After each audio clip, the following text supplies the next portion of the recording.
Alright, hi, my name is Taylor Patry, and this is my culture speech, and this is my audience. Tina. Kimberly. Tammy. Monica. Nicole. And Rainer.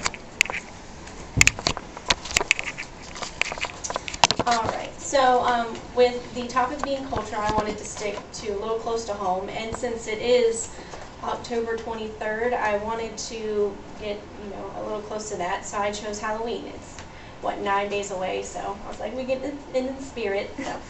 Alright.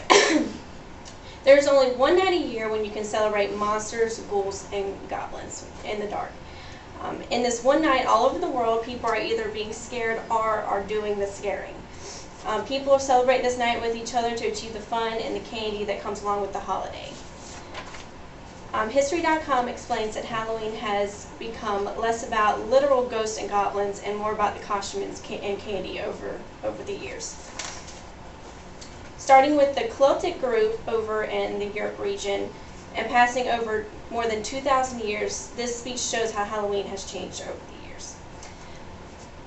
And one night a year that is celebrated on October 31st is filled with the scares, witches, and monsters, and other than Halloween, or better known as All Hallows Eve. Starting in the mid-1700s, Halloween began by the influence by the Celtic region with harvest festivals. Excuse my pronunciation.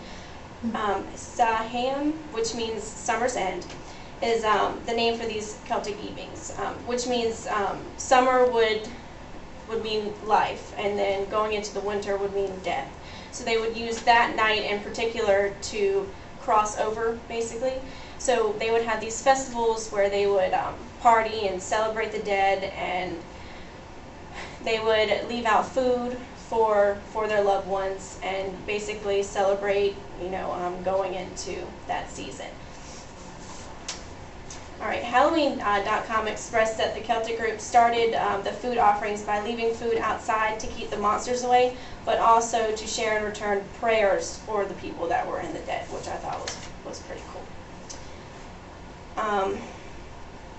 By also connecting to their loved ones, they would also dance and sing, and that would be the main way that they would connect. LiveScience.com expresses that this way the night the Celtic group believed their loved ones would pass over into the other world at this certain time. Alright, transforming over into the 1800s, that's when the eastern side of the United States was going into the colonies, the 13 colonies, if y'all know history, but the Europeans came over during this time, and they started bringing over their beliefs. Usually the 13 colonies wanted nothing to do with Halloween. They thought it was not traditional whatsoever. They thought it was monstrous, and they wanted nothing to do with it. But when the Europeans came over, they actually came over to Maryland, and that's when it started actually spreading out, because Maryland actually liked it. They also incorporated Irish culture mixtures, which I thought was really neat, in which having parties, and the Irish actually brought over the door-to-door treat, getting the food and everything, which I thought was really neat.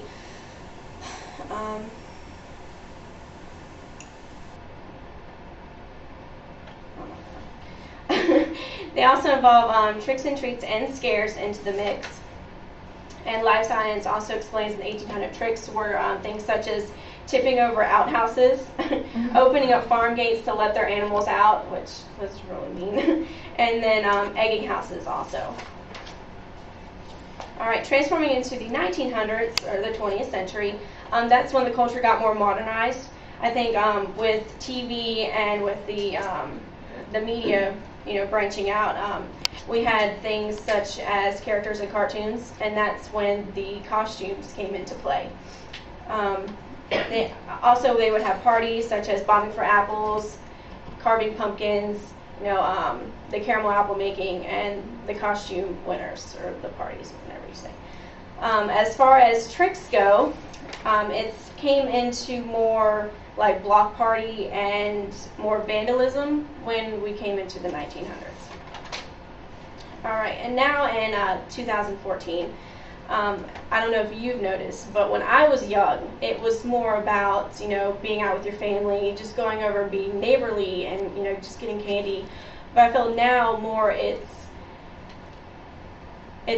not as certainly about the culture itself. It's more just about getting the candy. And I think that it's taken away because, you know, not only, you know, you got the costumes that are really revealing, you know, the parties that people are taking to the way extreme. People are getting, I don't want to say kidnapped, but that, you know, there's a lot of danger that comes into Halloween nowadays. And, you know, I remember when I was young, we didn't necessarily have to check our candy, but now we do. So, the high crime rate and date rape and other things, the party are more dangerous in wearing these clothes and very like women to be harmed during the night. In conclusion, Halloween has started out as a group festival that was formed to attract the death and now is seen at night as starting wrong ideas and attracting the wrong attention. Halloween should be about dressing with friends and having a few scares to achieve the holiday spirit. We as a whole should go back to our roots and celebrate the way that we used to. And that's my speech. Thank you. This is my audience. Tina. Kimberly. Tammy. Nicole. And Rainer.